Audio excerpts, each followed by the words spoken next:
Hello, good evening, नमस्ते। कैसे हो आप सब लोग? पढ़ाई कैसी चल रही है? वीडियोस कैसे लग रहे हैं? मैं एग्जैक्टली सेम चीज़ हर बार पूछती हूँ। तो हम लोग हमारा चैप्टर 6 रोटेशनल मोशन कंप्लीट कर चुके हैं। उसके बाद में हमने जो ग्रेविटेशन वाला चैप्टर है वो भी हमने स्टार्ट कर दिया है। उसके ऊपर हमने जो बेसिक फोर्स की डेफिनेशन, ग्रेविटी की डेफिनेशन, फार्मूलाज, कुछ न्यूमेरिकल, अच्छे खासे न्यूमेरिकल्स भी हमने कर दिए हैं। तो आज हम लोग उसके आगे का टॉपिक स्टार्ट करते हैं, जो हमने एक्सेलरेशन ड्यू टू ग्रेविटी वाला टॉपिक जस्ट स्टार्ट करा था।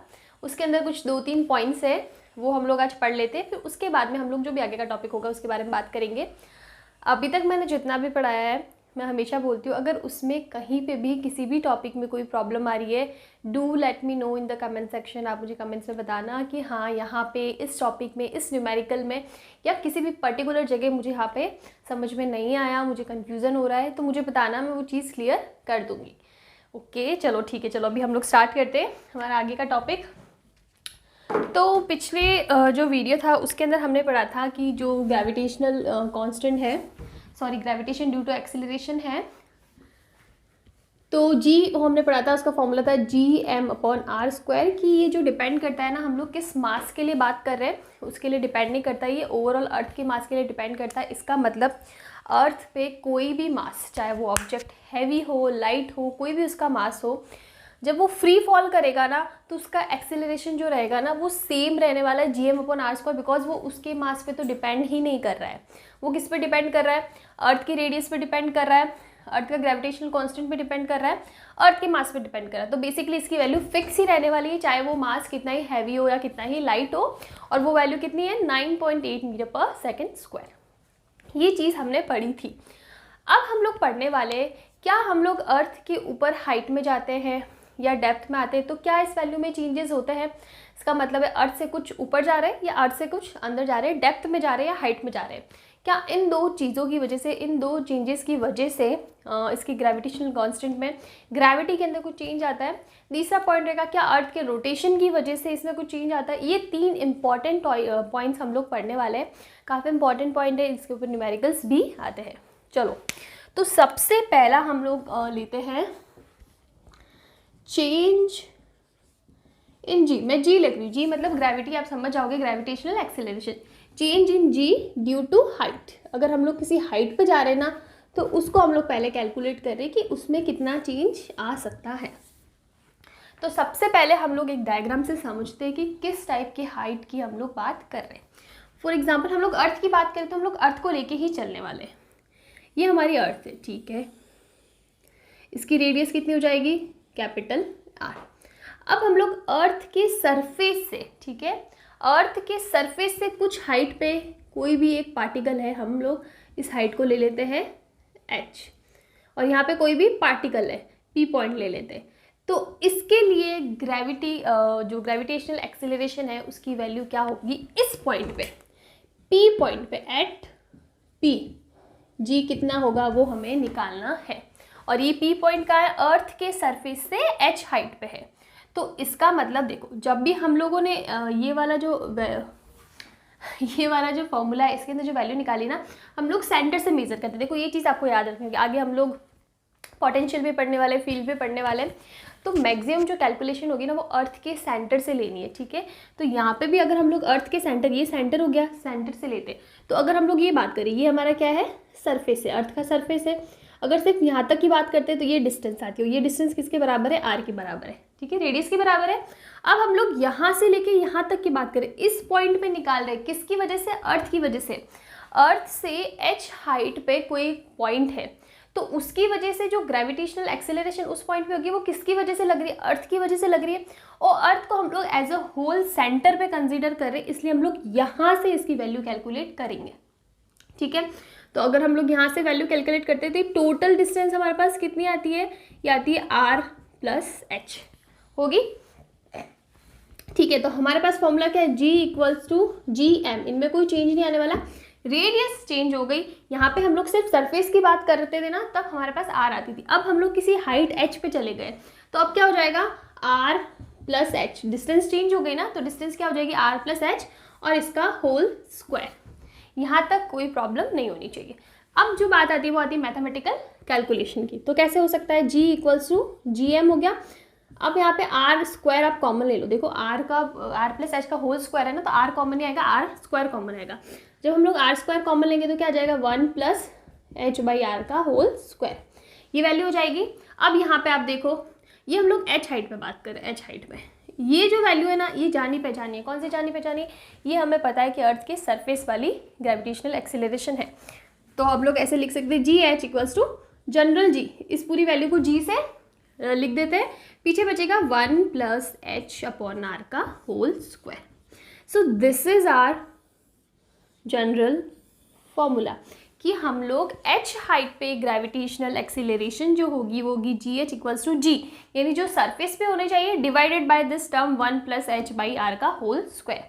अब इस फॉर्मूले से हमें एक चीज़ तो पता पड़ी कि अगर हम लोग हाइट पे जा रहे हैं ना, तो वहाँ पे जो एक्सेलरेशन है वो कम होगी, जो ग्रेविटेशनल एक्सेलरेशन वो कम होगी, बिकॉज हम लोग जी, इन जनरल हमारे पास जी होता है, उसको हम लोग किसी टर्म से डिवाइड करें, हमें नहीं पता उसकी वैल्यू कितनी कम होने वाली है, लेकिन किसी टर्म से डिवाइड करें तो इसका मतलब है कुछ तो कम ही होगी। तो इसका मतलब हाइट पे, at height h gravitational constant g what decreases, कितना डिक्रीज है, कितना चेंज है, उसकी अभी हम लोग बात नहीं कर रहे, लेकिन हमें पता है कि एच हाइट पे जाने पर जो ग्रेविटेशनल एक्सीलरेशन जो सरफेस पे होती है ना, उससे तो कुछ कम ही होने वाली है। चलो, ये वाला जो फॉर्मूला है ना, ये जनरल फॉर्मूला, और ये कब वैलिड होता है, जब ये एच हाइट है ना वो आर से काफ़ी ज़्यादा हो, ठीक है, मतलब जो अर्थ की रेडियस है ना उससे काफ़ी ज़्यादा इसकी वैल्यू हो हाइट की, तब हम ये वैल्यू फॉर्मूला कंसिडर करने वाले हैं। अब इसी के अंदर एक वेरिएशन आता है, वो वेरिएशन क्या है कि अगर हमारी जो हाइट h है ना, this is very very less than r, मतलब रेडियस से बहुत कम है, तब क्या करना है, फॉर्मूला यही है। अब क्या करोगे आप यहाँ पे g, और मैं ऐसे लिख सकती हूँ ना 1 प्लस एच अपॉन आर की पावर -2, मैंने ऊपर ले लिया, तो जो नीचे स्क्वायर टर्म थी वो कितनी हो जाएगी, -2 हो जाएगी। अब आप लोग मैथ्स में मे भी ये फॉर्मूला पढ़ चुके हो, नहीं पढ़ चुके हो तो आप डेफिनेटली पढ़ने वाले हो, बाइनोमियल थ्योरम। उसके अंदर क्या होता है, अगर कुछ इस टाइप का फॉर्मूला रहे ना कि 1 प्लस एक्स की पावर n, तो आप जब इसको ओपन करते हो ना तो आप इसको 1 प्लस एन एक्स लिख सकते हो, ठीक है। आगे और होता है n minus 1 x square upon 2, लंबा चौड़ा फॉर्मूला होता है, लेकिन हम लोग को सिंपल टर्म में हम इसको क्या लिख सकते हैं, 1 प्लस एन एक्स, ये फॉर्मूला होता है। तो इसी फॉर्मूला को जब हम लोग अप्लाई करेंगे ना, तो हमारा फॉर्मूला क्या बन जाएगा, जी एच इक्वल्स टू जी 1। अब यहाँ पे टर्म क्या है, -2, तो इसका मतलब -2 इधर आ जाएगा, तो क्या हो जाएगा, -2h अपॉन आर। और ये जो फॉर्मूला है ना, ये होता है कब, जब h is very very less than r। तो उसके लिए हमारे पास फॉर्मूला क्या है, g h equals to g 1 minus 2h upon आया इसी फॉर्मूले से, बस कंडीशन अलग है। अगर h की वैल्यू r से बहुत ज़्यादा है तो ये वाला अप्लाई करना है, कम है तो वो वाला वैल्यू अप्लाई करना है। h इक्वल्स टू r होना तभी ये अप्लाई करना, जब h r से कम है ना, कम, तब ये अप्लाई करना, r पे अप्लाई नहीं करना। उसके लिए हम लोग अभी एक एग्जाम्पल ले लेते हैं। तो ये दो फॉर्मूलाज हमारे पास हैं। इन जनरल हम लोग यही फॉर्मूला लेके चलते हैं। अगर हमको हाइट के बारे में कुछ भी अप्रॉक्सीमेट नहीं गिवन हो तो आपको यही फॉर्मूला यूज़ करना है। लेकिन क्वेश्चन में बोला है आर से कम है, या फिर वैल्यू कुछ ऐसी दे रखी है h equals to r/3 r/4, ऐसा कुछ दे रखा है ना, तब आपको यहाँ पे ये फॉर्मूला यूज़ करना है, ठीक है। चलो, अब हम लोग एक सिंपल सा एग्जाम्पल ले लेते हैं इसके ऊपर, ताकि आपको समझ में आए। तो हमको एक क्वेश्चन गिवन है, क्वेश्चन के अंदर बोला है कि अर्थ के सरफेस से r हाइट पे g की वैल्यू क्या होगी, what will be the value of g at height capital R मतलब अर्थ की radius, at height capital R from the surface यानी किसका सरफेस, अर्थ का सरफेस, फ्रॉम द सरफेस। तो क्या होने वाला है, हमें पूछा है कि ये हमारी अर्थ है, इसकी रेडियस r है, और इतनी ही रेडियस r ऊपर पे कोई पॉइंट p है, तो हमें इस पॉइंट p पे ग्रेविटेशनल एक्सेलरेशन निकालना है। तो क्या होगा, हम लोग क्या फॉर्मूला होता था, g equals to g upon 1 plus h by r का होल स्क्वायर, ये था। अब ये डिस्टेंस देखो, h जो r है वो r के बराबर है, मतलब उससे कम नहीं है, इसका मतलब हमें जो जनरल फॉर्मूला है ना वही यूज़ करना पड़ेगा। अब आपको सिंपली वैल्यू पुट करनी है 1 प्लस h कितनी है, r के बराबर ही है, तो r अपॉन r का होल स्क्वायर, ये कैंसिल हो जाएगा, इसका मतलब g अपॉन 2 का होल स्क्वायर g/4, इसका मतलब यहाँ पे ग्रेविटी कितनी कम होने वाली है, g/4 ये होने वाला है h हाइट पर। अब चलो ये क्वेश्चन हो गया ना। इसी क्वेश्चन में एक वेरिएशन और आ सकता है कि आपको पूछा है what will be the change in the value of g at height r from the surface. यहाँ हमें चेंज पूछा है, तो चेंज के केस में क्या होगा, हमारा इन जनरल कितना होता है g माइनस आया कितना है g/4, तो कितना चेंज हुआ है 3g/4 चेंज आया है, डेल्टा जी, हम लोग इसको डेल्टा जी बोलेंगे। और अगर हम लोग फॉर्मूले की टर्म में निकालना है ना, तो हमारा फॉर्मूला एक जो फॉर्मूला था उसके अंदर, ये तो इस फॉर्मूले के लिए होगा, दूसरा मैं बताती हूँ कि हमने जब निकाला था ना कि when h is very very less than r, तब हमारे पास फॉर्मूला क्या था, gh equals to g1 - 2h/r था। अब मुझे यहाँ पे डेल्टा जी निकालना है ना कि चेंज कितना आया, तो वो कितना होगा पता है, -2h g/r, या फिर इसको ऐसे लिखो -2gh/r। ये है हमारा क्या, h हाइट पे जाने पे ग्रेविटेशनल एक्सेलरेशन के अंदर चेंज कितना होगा। तो अगर आपको चेंज पूछा है तो ये फॉर्मूला निकाला, परसेंटेज चेंज पूछा है तो सिंपली आपको g2 - g1 जो फॉर्मूला पढ़ा था ना अपॉन g1, यानी ये क्या है h हाइट पे, ये इसके सरफेस पे मल्टीप्लाई बाय 100, तो इस साइड से आप परसेंटेज चेंज भी निकाल सकते हो। तो वो अकॉर्डिंग टू क्वेश्चन आपको देखना पड़ेगा कि क्वेश्चन के अंदर हमको क्या पूछा है, चेंज पूछा है, वैल्यू पूछी है, परसेंटेज चेंज पूछा है, उसके अकॉर्डिंग आपको फॉर्मूला अप्लाई करना है। और ये चीज़ देखने की बहुत ज़रूरत है कि h की वैल्यू r से कम है या फिर ज़्यादा है। चलो ठीक है, अब हम लोग पढ़ने वाले change in g due to depth. मतलब अब हम लोग, इससे पहले हम लोग क्या गए थे, h हाइट ऊपर गए थे, अब हम लोग क्या करने वाले, अब हम लोग जाने वाले हैं कुछ हाइट नीचे, डेप्थ नीचे। फॉर एग्जाम्पल ये हमारी अर्थ है, ठीक है, ये रेडियस r है, हम लोग किसी पॉइंट यहाँ पे बात करें, हम लोग इसको एक छोटा सा सर्कल दे देते, यहाँ किसी पॉइंट की बात करें, या फिर चलो इस लाइन पे बात करते, यहाँ पे हम लोग बात कर रहे हैं कि इस पॉइंट पे, इसको पॉइंट P बोल दो, यहाँ पे g की वैल्यू कितनी होगी।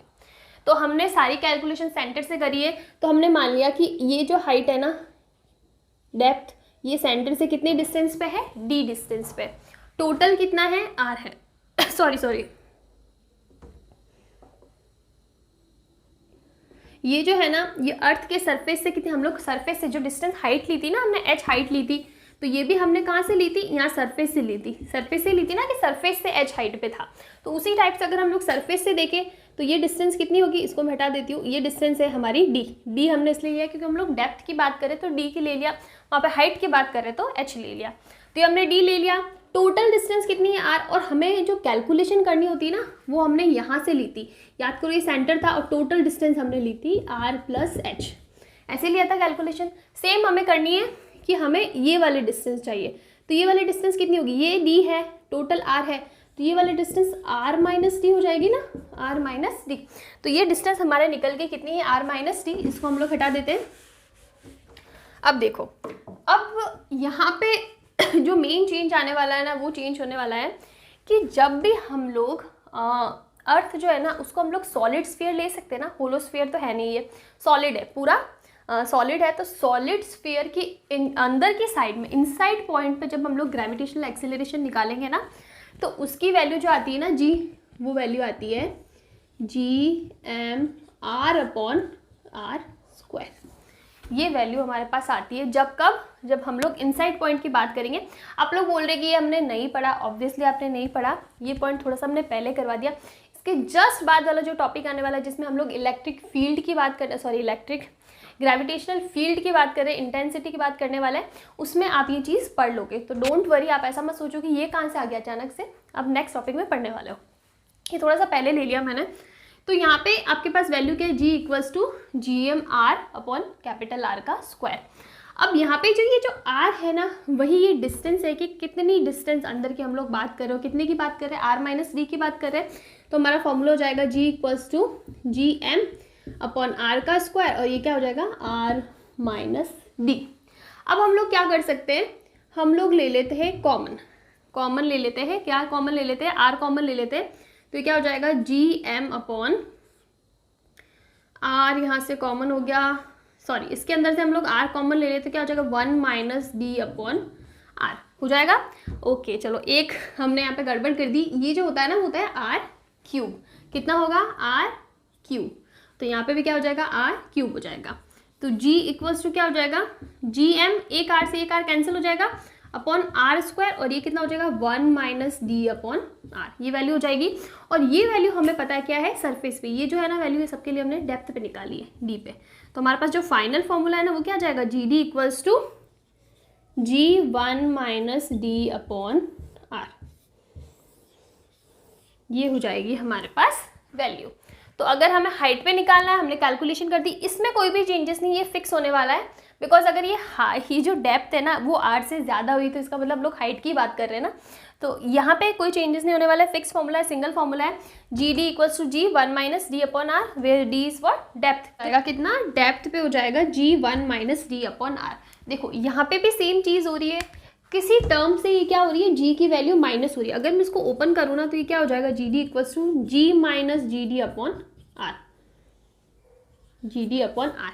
अब यहाँ पे आर की वैल्यू डी की वैल्यू से तो ज़्यादा ही ऑब्वियस सी बात है, तो इसका मतलब इसकी वैल्यू क्या होने वाली है कम ही होने वाली है, तो g d is what less than g, तो इसका मतलब चाहे हम लोग हाइट पे चाहे हम लोग किसी डेप्थ पे जा रहे, दोनों ही केसेस में जो ग्रेविटेशनल एक्सेलरेशन है ना उसकी वैल्यू क्या होने वाली है कम होने वाली है, और वो जो फॉर्मूला है उससे ऑब्वियसली दिख रही है। तो ये हो गई हमारी डेप्थ की बात। अब हम लोग बात करते हैं कि अर्थ के रोटेशन से क्या ग्रेविटेशनल एक्सेलरेशन पे कुछ चेंज होता है। तो अब हमारा नेक्स्ट टॉपिक जो हो जाएगा वो हो जाएगा change in g due to rotation,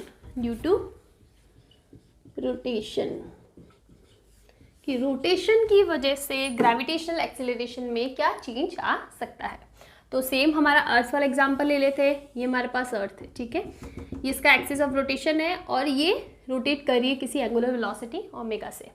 अब हम लोग बात करते हैं कि किसी पॉइंट यहाँ पे ले लेते हैं पॉइंट पी, यहाँ पे हमें निकालना है कि रोटेशन की वजह से ग्रेविटेशनल एक्सेलरेशन कितना होगा। तो आप देखो ये हमने सेंटर ले लिया, ये डिस्टेंस क्या हो जाएगी रेडियस आर, अगर मैं यहाँ बात करूँ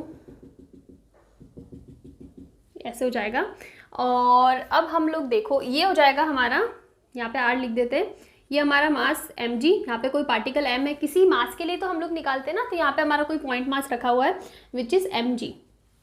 तो आप देखो this is r and okay this is angle theta. एक बार फिर से समझाती हूँ, हमारे पास अर्थ है, अर्थ की रेडियस r है, किसी पॉइंट P पर, ये हमारा पॉइंट P है, यहाँ पे हम लोग पता करना चाहते हैं कि इस पॉइंट पे, ये किसी न किसी एंगल पे है, इस पॉइंट पे रोटेशन की वजह से क्या चेंज आने वाला है ग्रेविटेशनल एक्सेलरेशन के अंदर। तो सबसे पहले हमने ले लिया कि ये पॉइंट इस हॉरिजॉन्टल लाइन से कितने एंगल पे, थीटा एंगल पे, तो ये एंगल भी क्या हो जाएगा थीटा हो जाएगा, ठीक है। अगर मैं बात करूँ कि ये जो हमने सर्कल बनाया है ना इसकी रेडियस कितनी होगी, तो ये अगर r है तो ये कितना हो जाएगा r cos थीटा होगा, r cos थीटा। ये देखो ये r है तो थीटा एंगल, आपको कंपोनेंट्स निकालने तो अब तक बहुत अच्छे से आ गए होंगे, तो ये हमारा क्या हो जाएगा r cos थीटा। ये हमने ले लिया मास m, इसकी वजह से mg लग जाएगा। अब देखो हम लोग यहाँ पे अगर इस सर्कल की बात करें और सर्कुलर मोशन की बात करें तो हमें पता है सर्कुलर मोशन के केस में सेंट्रीपिटल फोर्स तो आने ही वाला है, या फिर आप सेंट्रीफ्यूगल फोर्स ले रहे हो, दोनों में से कोई भी ले रहे हो, तो उसकी वैल्यू क्या हो जाएगी m ओमेगा स्क्वायर r, और यहाँ पे ये r नहीं आता, ये जो इसके सामने जो सर्कल बन रहा है ना उसकी रेडियस आती है, तो उसकी रेडियस हमारे पास कितनी है r cos थीटा, इसीलिए मैंने इसकी वैल्यू निकाली है। तो अब देखो हमारे पास क्या आ गया m omega square r cos theta, और अगर मैं इसका कंपोनेंट यहाँ पे लूँ तो ये क्या हो जाएगा m omega square r cos theta multiply by cos theta, because theta की डायरेक्शन में जा रहे हैं तो कंपोनेंट cos थीटा आ जाएगा, तो क्या हो जाएगा cos स्क्वायर थीटा। ये चीज़ मैं फिर से समझाती हूँ, थोड़ा सा कन्फ्यूजिंग हो सकता है। हमारे पास कोई मास m है, इसके ऊपर इसके ऊपर फोर्स mg इस डायरेक्शन में लग रहा है, इस डायरेक्शन पे इसके ऊपर क्या लगने वाला है सेंट्रीपिटल फोर्स लगने वाला, सेंट्रीफ्यूगल फोर्स लगने वाला है which is m omega square r cos theta हो जाएगा, और इसका हमें कंपोनेंट लेना है इस डायरेक्शन में, तो मल्टीप्लाई बाय cos थीटा, तो cos स्क्वायर थीटा हो जाएगा। तो अब अगर मैं मेरा फॉर्मूला लिखूँ तो मेरे पास अगर मैंने इसको ले लिया पॉइंट P, तो पॉइंट P पे जो मास होने वाला है ना, पॉइंट P पे जो फोर्स होने वाला है ना यहाँ पे, वो क्या हो जाएगा mg minus m omega square r cos square theta. मैं फोर्स की बात कर रही हूँ बिकॉज ये भी फोर्स है, ये भी फोर्स है। तो अगर मैं इस पॉइंट पे रिजल्टेंट, हम लोग रिजल्टेंट की बात करें ना, रिजल्टेंट अगर फोर्स होगा तो वो क्या हो जाएगा, बिकॉज ये इस डायरेक्शन में और ये बाहर की डायरेक्शन में, तो अगर मैं इन दोनों को बैलेंस करूँगी तो ये इसके अंदर से माइनस ही होगा। तो इसका मतलब mgp, अगर हम लोग रिजल्टेंट फोर्स की बात करेंगे, this force mg minus m omega square r cos square theta, ये वैल्यू आ जाएगी। m को आप हटा दो क्योंकि आपको g की टर्म में बात करना है, तो क्या हो जाएगा g minus omega square r cos square theta, and this is our formula. तो ये हमारे पास फॉर्मूला आ गया। इन जनरल यहाँ पे जब हम लोग बात करते हैं ना, हम लोग थीटा की बात नहीं करके लैम्डा की बात करते हैं, वो ज़्यादा अच्छा ऑप्शन होता है शो करने के लिए कि हम लोग रोटेशन की बात करें, लेकिन उससे कोई फ़र्क नहीं पड़ता, चाहे थीटा लो चाहे लैम्डा लो। तो अगर मैं रोटेशन की वजह से ग्रेविटेशनल कांस्टेंट की बात करूँ, ग्रेविटेशनल एक्सेलरेशन की बात करूँ, तो वो क्या होने वाला है, जीपी, यानी जिस पॉइंट पे हम लोग बात करें वहाँ पे g minus omega square r cos square theta, मतलब ये भी किसी टर्म से क्या हो रहा है, इसकी वैल्यू कम हो रही है। यहाँ पे दो केस हो सकते हैं। यहाँ पे सबसे पहला केस होगा जब हम लोग इक्वेटर की बात करें, कि जब हमारा जो पार्टिकल है ना, जिस मास के लिए हम लोग बात करें, जो मास m हमने यहाँ पे लिया था, वो किस पे हो, इक्वेटर के ऊपर हो। और दूसरा केस क्या आएगा, पोल के ऊपर हो। इक्वेटर और पोल्स वाली सिचुएशन आपको पता है, ये इक्वेटर है और ये पोल्स है। तो अगर हमारा पार्टिकल इक्वेटर पे है तो हमारी ग्रेविटेशनल एक्सेलरेशन के अंदर क्या चेंज आएगा, और अगर हमारा पार्टिकल पोल्स पे है तो उस केस में, पोल के ऊपर है तो उस केस में ग्रेविटेशनल एक्सेलरेशन के ऊपर क्या चेंज आएगा। तो देखो फॉर्मूला हमारे पास आ गया, which is GP equals to G minus omega square r cos square theta. This is very important formula. और अगर मैं बात करूँ हाइट डेप्थ से ज़्यादा इसके ऊपर क्वेश्चन आना थोड़ा सा ज़्यादा चांसेस है, बिकॉज ये थोड़ा सा डिफिकल्टी लेवल भी इसकी अच्छी होती है। तो अगर मैं सबसे पहले बात करूँ इक्वेटर की, तो देखो ये हमने बात करी थी, ये हमारी रेडियस थी और ये हमारा एंगल थीटा था। अगर हमारा पार्टिकल इसके ऊपर होगा, ठीक है, तो यहाँ पे थीटा की वैल्यू देखो, यहीं से हमें कैलकुलेशन कर रही है, यहीं से हमारा पार्टिकल है, तो यहाँ पे थीटा की वैल्यू क्या होने वाली है, 0 डिग्री। अगर हम लोग इक्वेटर पे बात करेंगे ना, तो इक्वेटर में थीटा इक्वल्स टू क्या हो जाएगा, 0 डिग्री। थीटा 0 है तो देखो वैल्यू क्या होने वाली है, GP equals to G minus omega square r cos square 0 degree. Cos 0 की वैल्यू क्या होती है, 1 होती है। तो इसका मतलब हमारे पास क्या आ जाएगा, GP equals to G minus omega square r, ये वैल्यू हमारे पास आ जाएगी। उसी टाइप से हम लोग पोल्स की बात करते हैं। पोल, तो पोल पे हमारा थीटा क्या होने वाला है, 90 डिग्री। क्या चीज़ आप याद करना, इक्वेटर में कंफ्यूजन होता है काफ़ी बार, आप 90 0 के बीच में कंफ्यूज हो जाते हो। तो इक्वेटर पे theta is 0 degree and poles पे कितना होने वाला है, 90 डिग्री। चलो ठीक है, तो ये क्या हो जाएगा, पोल पे थीटा इक्वल्स टू 90 डिग्री, आप वैल्यू पुट कर लो, GP equals to G minus omega square r cos 90 degree. Cos 90 की वैल्यू होती है 0, तो इसका मतलब पीछे की पूरी टर्म जम 0, तो GP इक्वल्स टू क्या होने वाला है, G के बराबर होने वाला है। इसका मतलब जब हम लोग पोल पे है ना, तो वहाँ पे ग्रेविटेशनल एक्सेलरेशन के अंदर कोई भी चेंज नहीं है, लेकिन जब हम लोग इक्वेटर पे है तो वहाँ पे इसकी वैल्यू कम होती है। तो या फिर हम लोग ऐसा कह सकते हैं कि जब हम लोग इक्वेटर से पोल की तरफ जाते हैं ना, तो G की वैल्यू क्या होती है, बढ़ती है, बढ़ेगी ना। देखो आप पहले इक्वेटर पे थे, यहाँ पे इसकी वैल्यू इस टर्म से कम हो रही है, यहाँ से चलते चलते हम लोग जो पोल पे जाएंगे तो उसकी वैल्यू G हो गई, तो ये इससे ज़्यादा है। इसका मतलब इक्वेटर से पोल की तरफ जाते हैं तो ग्रेविटेशनल एक्सेलरेशन की वैल्यू बढ़ती ही। आपका डायरेक्ट क्वेश्चन आ सकता है कि what will be the changes in gravitational acceleration when a person goes from equator to pole, बढ़ेगा, इंक्रीजेज, डिक्रीजेज, रिमेन सेम, या फिर नन ऑफ द, कुछ भी ऑप्शन हो सकता है। तो आपको करना है कि G की वैल्यू में क्या होने वाली है, G की वैल्यू बढ़ने वाली है।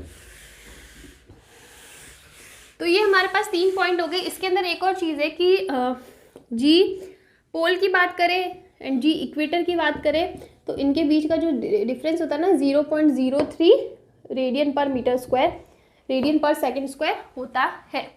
तो ये कहीं काम नहीं आने वाला, ये एक सिंपल, अगर आपको डायरेक्ट कहीं पे फॉर्मूला वैल्यू पूछ ले तो पॉसिबल है। चलो ठीक है, ये हो गई हमारे रोटेशन डेप्थ, हाइट, इन सब की बात। तो यहाँ पे हमारा ग्रेविटेशनल एक्सेलरेशन वाला टॉपिक खत्म होता है। इसके अंदर इससे ज़्यादा कुछ नहीं है। आपने डेप्थ की बात कर ली, आपने हाइट की बात कर ली। इस पर अगर न्यूमेरिकल भी आएगा ना तो आपके पास फॉर्मूला, आपको डायरेक्ट क्वेश्चन पूछा होगा, वैल्यू दी रखी होगी, हम लोग करवा देंगे कुछ न्यूमेरिकल्स, पर इस पर न्यूमेरिकल्स इतना कोई बहुत आउट ऑफ द बॉक्स इतना डिफिकल्ट वाला क्वेश्चन नहीं बनता है। तो यहाँ पे हमारा ये वाला टॉपिक खत्म होता है। इसके बाद में जो नेक्स्ट टॉपिक है जिस पे हम लोग अभी बात करने वाले हैं वो है ग्रेविटेशनल फील्ड, या फिर हम लोग बोलेंगे इंटेंसिटी ऑफ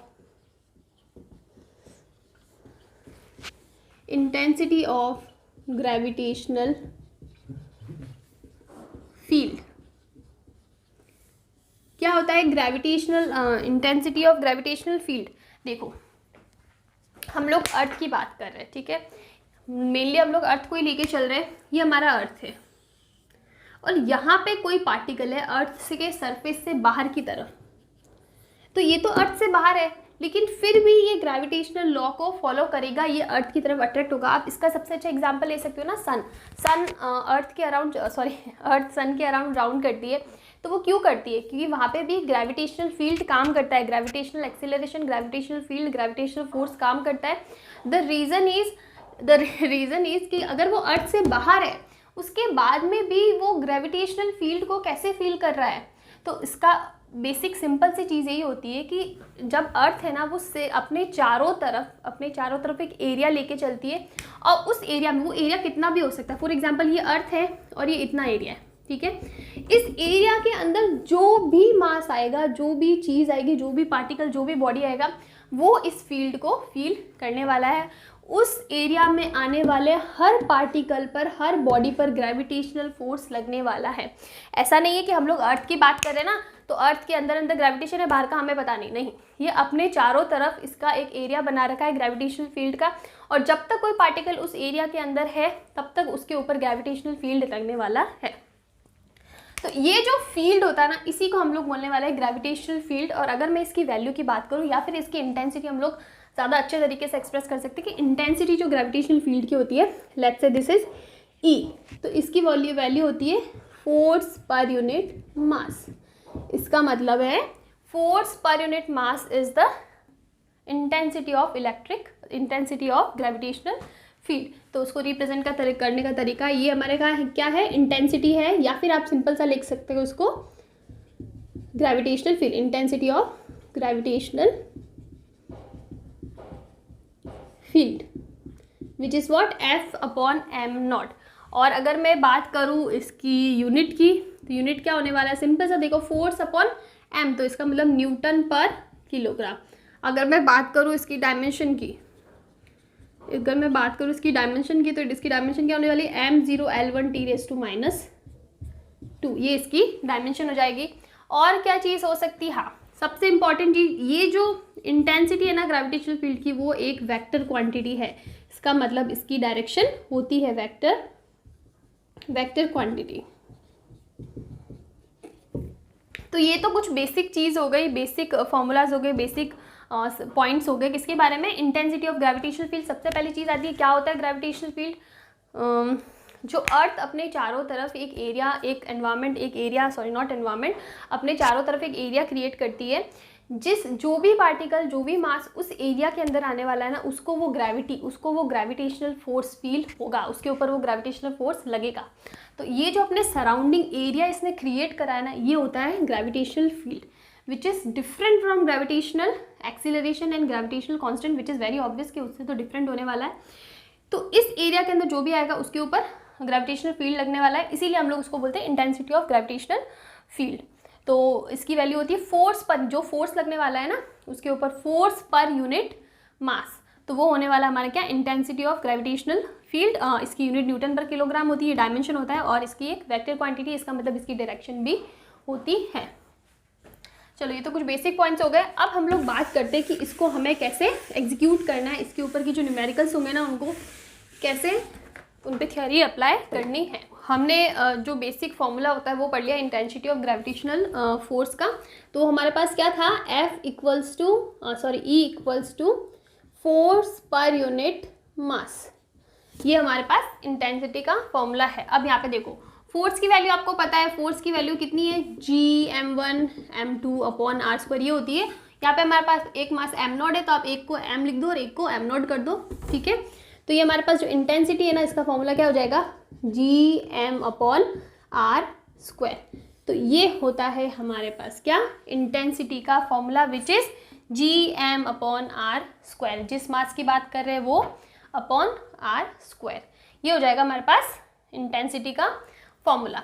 तो देखो अब इस फॉर्मूला से हम लोग अलग अलग बॉडीज़ के लिए, अलग अलग शेप्स के लिए इलेक्ट्रिक फील्ड की वैल्यूज़ निकालने वाले हैं। सबसे पहले हम लोग एक बहुत ही जनरल लेते हैं कि हमारे पास दो मासेज हैं, ठीक है, m1 एंड m2, ये दो मासेज है। और अब हमें क्या निकालना है, इनके सेंटर पे, ये हमारा सेंटर पॉइंट ओ है, सेंटर पे हमें इलेक्ट्रिक फील्ड की, सॉरी सेंटर पे हमें ग्रेविटेशनल फील्ड की वैल्यू फाइंड करनी है। तो वो क्या होगी, देखो सबसे पहले मैंने बताया था कि ये क्या है, एक वेक्टर क्वांटिटी है।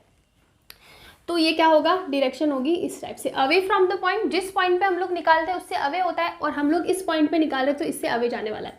ये हमने ले लिया E1, ये हमने ले लिया E2। तो हमारा जो नेट ग्रेविटेशनल फील्ड होगा ना, वो क्या हो जाएगा, E2 माइनस E1। माइनस में किस लिए रहे, बिकॉज दोनों की डायरेक्शन क्या है, अलग अलग है। तो हमने E2 माइनस E1 इसलिए लिया बिकॉज हम लोग इन जनरल भी क्या करते हैं, ये वाली डायरेक्शन को पॉजिटिव लेते हैं, इसलिए मैंने E2 माइनस E1 लिया है।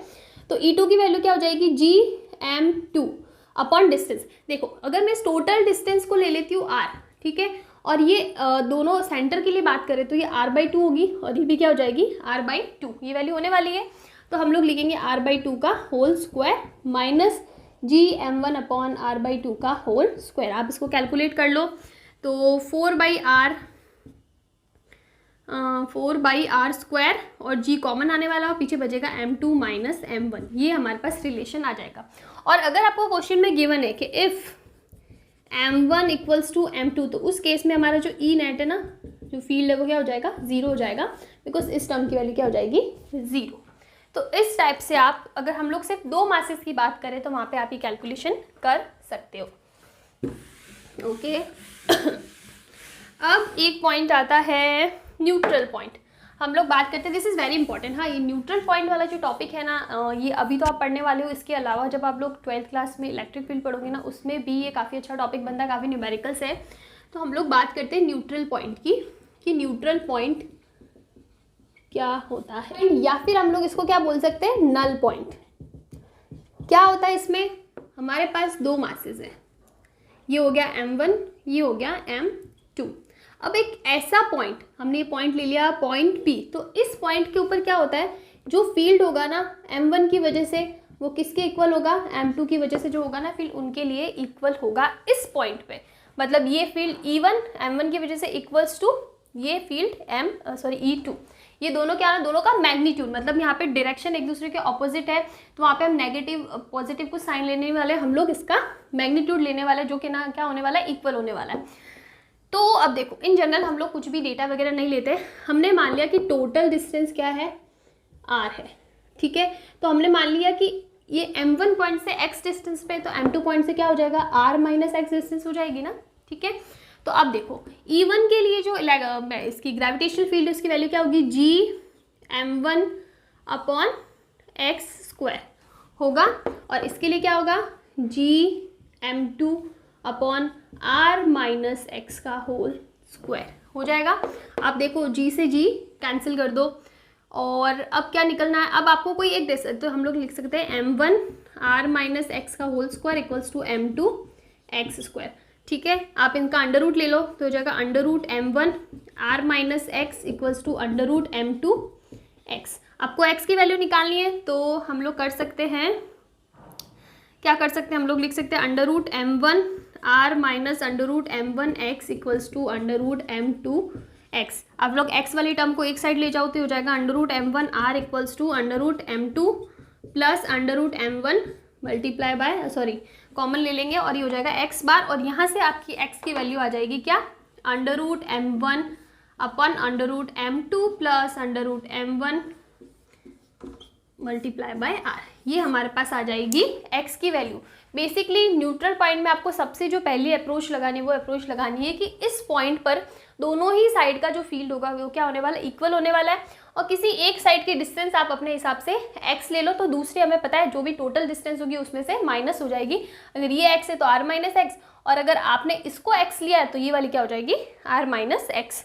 और फिर आपको इक्वेट करना है और आपके पास ये फॉर्मूला चाहिए। ये थोड़ा सा कॉम्प्लिकेटेड लग रहा है फॉर्मूला, द रीज़न इज़ कि हमने यहाँ पे वैल्यूज़ पुट नहीं करी, m1 m2 डायरेक्टली लिखे। जब वैल्यूज़ आ जाएगी ना 2 3 5 तो ये इतना डिफिकल्ट नहीं होगा। तो इस टाइप से आप न्यूट्रल पॉइंट या फिर नल पॉइंट के क्वेश्चन भी कर सकते हो। इसमें सिर्फ और सिर्फ यही अप्रोच लगने वाली है, इसमें इससे ज़्यादा कुछ भी नहीं है। बस आपको इलेक्ट्रिक फील्ड ग्रेविटेशनल फील्ड निकालना आना चाहिए और उनको इक्वेट करना है, उसके अलावा कुछ भी नहीं है। बाकी सब मैथमेटिकल कैलकुलेशन है।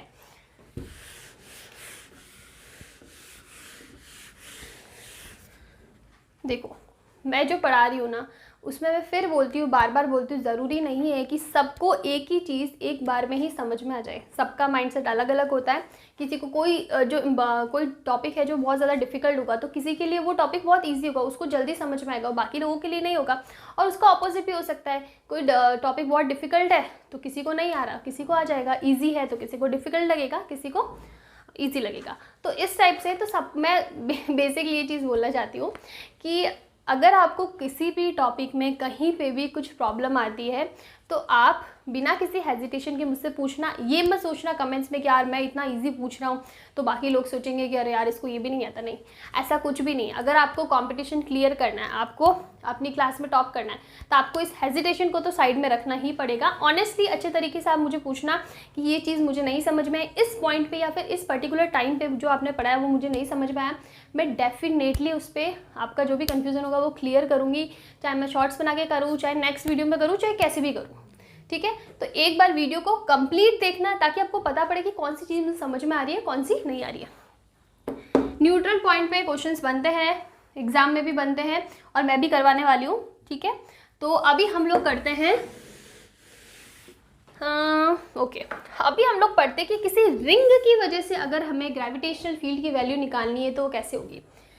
तो क्या होने वाला है, ये हमारे पास कोई एक रिंग है, ये रिंग का सेंटर है। सेंटर से किसी P पॉइंट पे हमें निकालना है कि इस P पॉइंट पे फील्ड की वैल्यू कितनी होगी। तो आप कैसे निकालोगे।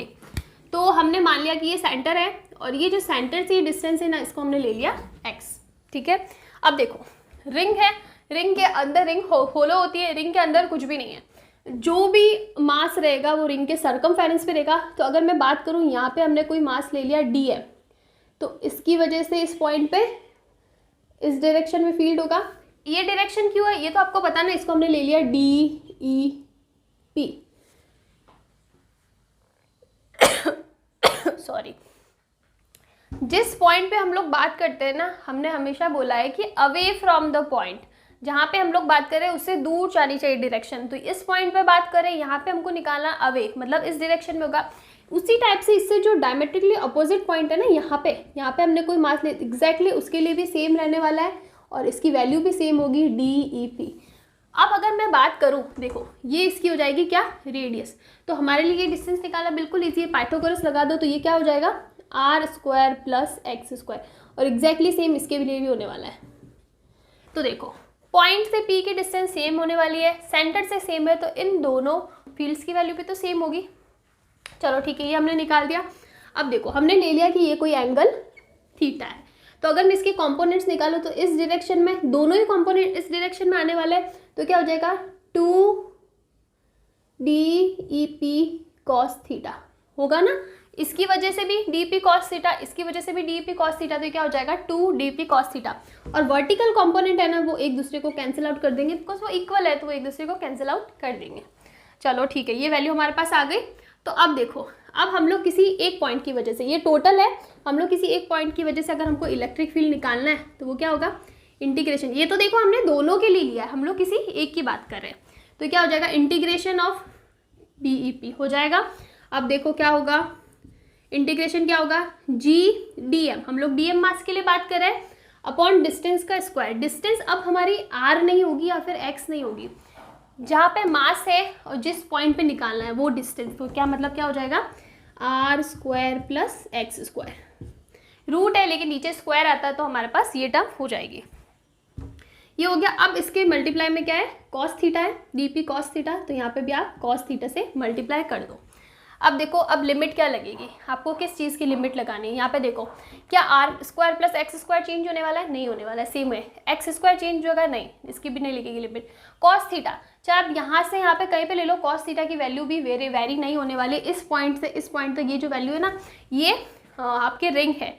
यहाँ पे हम लोग बात करें, चाहे ऐसे ले, चाहे ऐसे ले, चाहे कैसे भी ले, जो थीटा की वैल्यू ना फिक्स होने वाली, चेंज नहीं होगी। तो इसका मतलब हम लोग लिख सकते हैं कि जी कांस्टेंट है, बाहर ले लिया, r square plus x square भी बाहर ले लो, कॉस थीटा भी बाहर ले लो, और हम लोग डी एम पे लिमिट लगा देंगे, बिकॉज इसके अलावा और किसी भी लिमिट नहीं लग रही है। अब देखो, कॉस थीटा को भी आप लोग वैल्यू निकाल सकते हो। कैसे, कॉस थीटा क्या होता है, cos theta is base upon hypotenuse, ठीक है। थीटा के सामने वाली साइड परपेंडिकुलर, तो इसका मतलब बेस हो जाएगा एक्स, तो कॉस थीटा की वैल्यू हो जाएगी x upon under root of r square plus x square, हो जाएगी वैल्यू। आप इसको सॉल्व करो। हम लोग क्या करते हैं, हम लोग कहाँ लिखे, हम लोग ये डायग्राम को हटा देते हैं। तो अब हमारे पास क्या आ जाएगा, e p equals to g upon r square plus x square, और कॉस थीटा की वैल्यू क्या है, x upon under root of r square plus x square हो जाएगा। और डीएम का टोटल मास हम लोग एम ले लेते हैं, मल्टीप्लाई बाय एम। तो इसका मतलब हमारे पास क्या वैल्यू आ रही है, e p equals to g m x divided by r square plus x square की पावर व्हाट, 3/2। ये हमारे पास आ जाएगा किसके लिए, एक रिंग के लिए। R square plus x square की पावर 1 और इधर 1/2, तो टोटल 3/2 और जी एम एक्स। तो इसका मतलब हमारे पास क्या वैल्यू आ गई कि किसी पॉइंट पी पर रिंग की वजह से जो फील्ड होगा ना, उसकी वैल्यू ये रहने वाली। सिंपल सा कैलकुलेशन था, सिंपल सा डेरिवेशन था, इतना डिफिकल्ट इसके अंदर कुछ भी नहीं था। अब देखो, इसके अंदर अलग अलग केसेस बन सकते हैं कि अगर आपको सेंटर पूछा, ये रिंग था और ये पी था, अब हमें पूछा है रिंग के सेंटर पे निकालो, तो उस केस में ये जो डिस्टेंस एक्स है ना, उसकी वैल्यू क्या हो जाएगी, 0 हो जाएगी ना। सेंटर है, इसी पॉइंट पे निकालना, तो पी पॉइंट भी इधर है, तो एक्स डिस्टेंस 0। तो आप अगर निकालना है सेंटर पे, तो क्या हो जाएगा, x इक्वल्स टू 0। तो x इक्वल्स टू 0 की वैल्यू पुट करोगे तो ई पी इक्वल्स टू क्या हो जाएगा, 0 हो जाएगा। तो इस टाइप से आपको अलग अलग कंडीशंस हो सकती है, यहाँ पे x की वैल्यू अलग अलग हो सकती है। फॉर एग्जांपल आपको पूछा है कि x इक्वल्स टू 1/2 पे, r/2 पे निकालो, x इक्वल्स टू 3/2 पे निकालो, तो वो वैल्यूज अलग अलग हो सकती है, उसके ऊपर आपको न्यूमेरिकल्स पूछ सकते हैं। तो ये हो गया हमारा कि रिंग की वजह से अगर हमें निकालना हो तो वो कितना होगा। चलो ठीक है। और अगर आपको पूछा ना कि इस ई पी की वैल्यू मैक्सिमम कहाँ पे होगी, मैक्सिमम किस पॉइंट पे इसकी वैल्यू मैक्सिमम होगी, तो वो होगी x इक्वल्स टू r/√2 पर। वो कैसे निकलेगा, आप मैक्सिमम वाली कंडीशन निकाल देना, delta e p upon d x equals to 0। आप इसका x के रिस्पेक्ट में डिफ्रेंशिएशन करना, उसको 0 करना, तो आपके पास x की वैल्यू ये आ जाएगी। बेसिकली इस वैल्यू पर ये जो इलेक्ट्रिक ग्रेविटेशनल फील्ड है ना, वो क्या हो जाएगा, मैक्सिमम हो जाएगा। तो ये क्वेश्चन भी आपको पूछ सकते हैं, ठीक है। चलो नेक्स्ट करते हैं। देखो, इस चैप्टर में ना बहुत ज़्यादा डिफ़िकल्ट, मुझे पर्सनली ये लगता है, अगर आप में से किसी को लगता है तो मुझे बताना, कि बहुत ज़्यादा डिफ़िकल्ट कैलकुलेशन बोल दो, बहुत ज़्यादा डिफ़िकल्ट डेरिवेशंस बोल दो, या फिर न्यूमेरिकल्स तो चलो फिर भी हो सकता है, लेकिन कैलकुलेशन और थ्योरी वाइज इतना डिफ़िकल्टी इसमें नहीं है। नंबर ऑफ टॉपिक्स ज़्यादा है, पॉइंट्स ज़्यादा है, जैसे हाइट पे निकाल दो, डेप्थ पे निकाल दो, रोटेशन पे निकाल दो, फिर अलग अलग बॉडीज़ के लिए निकाल दो, वो ज़्यादा है। बट इसका मतलब डिफ़िकल्ट बिल्कुल लेंदी है चैप्टर, लेकिन डिफ़िकल्ट नहीं है। चलो अब हम लोग बात करते कि हमने ग्रेविटेशनल फील्ड की बात करी, रिंग के लिए बात कर ली, 2 पॉइंट्स के लिए बात कर ली। अब हम लोग बात करते हैं, 2 मेन केसेस आने वाले हैं, चाहे हम लोग ग्रेविटेशनल फील्ड की बात करें या फिर इसके आगे जो पोटेंशियल वाला पॉइंट आने वाला है ना, ग्रेविटेशनल पोटेंशियल, उसके लिए भी सेम केसेस होने वाले हैं। चाहे हम लोग 2 बॉडीज़ आने वाली है, उसमें से पहले बॉडी जो है वो है हमारी होलोस्फीयर। बेसिकली होलोस्फेयर और सॉलिड स्फेयर के लिए हम लोग स्टडी करेंगे, चाहे हम लोग पोटेंशियल की बात करें, चाहे ग्रेविटेशनल फील्ड के लिए बात करें, दोनों के लिए सेम बॉडीज रहने वाली, या तो होलोस्फेयर होगा या फिर सॉलिड स्फेयर होगा। तो सबसे पहले हम लोग होलोस्फेयर की बात करते हैं। तो ये हो गया हमारा होलोस्फेयर। देखो, अभी तक आपने ये चीज़ नहीं पढ़ी है, लेकिन और इसके अंदर जो भी फॉर्मूलाज होगा ना, उनका डेरिवेशन मैं नहीं करवा रही, नहीं आपके एनसीईआरटी में है, और नहीं आपको पूछने वाले। द रीज़न इज़ कि जब आप लोग 12th क्लास में इलेक्ट्रिक फील्ड पढ़ोगे ना, तो वहाँ पे वो सारे न्यूमेरिकल्स आते हो, वहाँ पे इंपॉर्टेंट भी है, काम के भी, यहाँ पे नहीं है। यहाँ पे आपको चीज़ें समझनी और उन फॉर्मूलाज को याद रखना पड़ेगा। बहुत कोई बड़े बड़े फॉर्मूलाज नहीं है कि आपको कन्फ्यूजन हो जाए, और काफ़ी कॉमन है। आप एक से दूसरे केस में जाओगे तो बहुत छोटा सा डिफरेंस आता है। तो जब भी हम लोग किसी होलो बॉडी की बात करते हैं ना, तो उसका पूरा का पूरा जो चार्ज रहता है ना, उसके सरफेस पे होता है। ये चीज़ आप 12th क्लास में पढ़ोगे। उसकी जो इनसाइड फील्ड होता है ना, वो क्या होता है? 0 होता है। अगर मैं होलो बॉडी की बात करूँ, चाहे वो होलो सिलेंडर हो, चाहे वो होलो स्फीयर हो, चाहे वो रिंग हो, चाहे वहाँ पे सेंटर में इलेक्ट्रिक फील्ड या फिर कोई भी फील्ड होता है, पूरा चार्ज उसके सेंटर पे होता है, तो उसके पूरा चार्ज उसके सरफेस पे होता है, तो सेंटर उसके इनसाइड जो फील्ड होता है उसकी वैल्यू क्या होती है? 0 होती है। तो अगर मैं बात करूँ ई सेंटर, तो ये क्या हो जाएगी? 0 हो जाएगी, बिकॉज ये क्या है? इनसाइड पॉइंट है। अगर मैं बात करूँ ई इनसाइड, इनसाइड का मतलब है इसके अंदर मान लो कोई एक पॉइंट P है, और यहाँ पे हमें क्या निकालना है? ग्रेविटेशनल फील्ड की वैल्यू निकालनी है फॉर होलोस्फेयर। तो इसकी वैल्यू भी क्या होने वाली है? 0 होने वाली है, बिकॉज इनसाइड फील्ड इज 0। अब हम लोग बात करते हैं सरफेस पे, ठीक है, ई सरफेस पे। यहाँ पे तो यहाँ पे क्या हो जाएगा? देखो हमारे पास फॉर्मूला क्या है? Gm/r² होता है, और यहाँ पे ये जो डिस्टेंस है ना r, ये किसके बराबर होने वाली? Capital R। सरफेस पे बात करेंगे तो हो जाएगा Gm/r², ठीक है। और एक पॉइंट हो जाएगा आउटसाइड पॉइंट, यानी हम लोग किसी बाहर के पॉइंट, यहाँ पे हम लोग बात करेंगे यहाँ पे कितना फील्ड होगा। तो यहाँ पे ये डिस्टेंस कितनी होगी? हमने ले ली स्मॉल r, हमें नहीं पता कितनी है, हमें ये पता है कि कैपिटल R से ज़्यादा है। तो अब देखो ये क्या हो जाएगा? ई आउट इक्वल्स टू Gm/r का स्क्वायर। जो भी डिस्टेंस होगी, यहाँ पे हमने स्मॉल r ले लिया तो स्मॉल r का स्क्वायर हो जाएगा।